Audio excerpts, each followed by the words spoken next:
টাকা পয়সার কোনো অভাব নেই এবং আপনি নিশ্চয়ই ট্রেলারে বুঝতে পেরেছেন যে শরীফুল রাজ এবং বুবলি গরিব ঘরের সন্তান বা দেখে গরিব মনে হয়। তো বুবলি আমার বাসায় কাজ করে, তো এইটুকুই বলবো আমি, বাকিটা হয়তো সিনেমা হলে আপনারা দেখে নেবেন।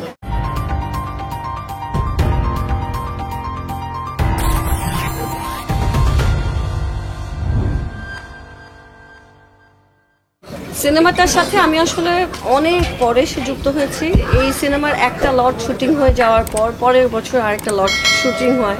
আমি শুনেছি শরীফুল রাজের স্ট্রাকচার চেঞ্জের একটা বিষয় ছিল, ওয়েট লস বা ওয়েট গেইনের ব্যাপার ছিল।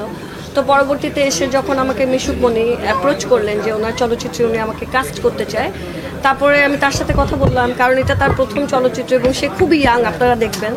তো আসলে তার সাথে কাজ করা যায় কি করা যায় না, আমরা দুজন বসে কফি খেলাম একটা দোকানে, কফি খেয়ে তারপরে গল্পটা শুনলাম। গল্পটা শুনে আমাকে বললাম যে যেখানে বুবলি আর শরীফুল রাজ আছে ওইখানে আসলে আমার কি কিছু করার আছে কিনা।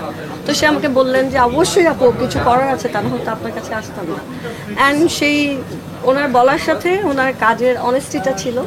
উনি আমাকে যেভাবে বলেছেন ওরকমই স্ক্রিপ্ট ছিল এবং শুটিংয়েও সেভাবেই ধারণ করেছেন। আমি জানি না এডিটিংয়ের পরে কী আছে। তো এটা এভাবেই তার সাথে আমার কথা হলো। তারপর আমি দেখলাম যে না, আসলেই খুবই গুরুত্বপূর্ণ একটি ক্যারেক্টার, অভিনয় করা উচিত। অভিনয়ের সুযোগ যেহেতু পেয়েছি, চরিত্রটা হচ্ছে আপার ক্লাস একজন ইন্ডিপেন্ডেন্ট মহিলা যার আসলে টাকা পয়সার কোনো অভাব নেই এবং আপনি নিশ্চয়ই ট্রেলারে বুঝতে পেরেছেন যে শরীফুল রাজ এবং বুবলি গরিব ঘরের সন্তান বা দেখে গরিব মনে হয়। তো বুবলি আমার বাসায় কাজ করে, তো এইটুকুই বলবো আমি, বাকিটা হয়তো সিনেমা হলে আপনারা দেখে নেবেন। তো ওদের রিলেশনশিপে একটা অনেক সুন্দর বিউটি আছে, যেই বিউটিটা হয়তো বা আমাদের রিলেশনশিপে নাই। তো আসলে সম্পর্কের সৌন্দর্যটা কোথায় সেটাই আসলে আমি অ্যানালাইসিস করেছি পুরো চলচ্চিত্র জুড়ে। তো আমার মনে হয় দর্শকের ভালো লাগবে। সিনেমাটা খুবই সুন্দর, সব ধরনের এলিমেন্ট আছে, খুবই ভালো লাগছে। আমার প্রথম চলচ্চিত্র কোরবানি ঈদের দিন রিলিজ হয়েছিল, দ্বিতীয় চলচ্চিত্র ঈদের দিন রিলিজ হয়েছিল, তৃতীয় চলচ্চিত্র ঈদের দিন রিলিজ হয়েছিল।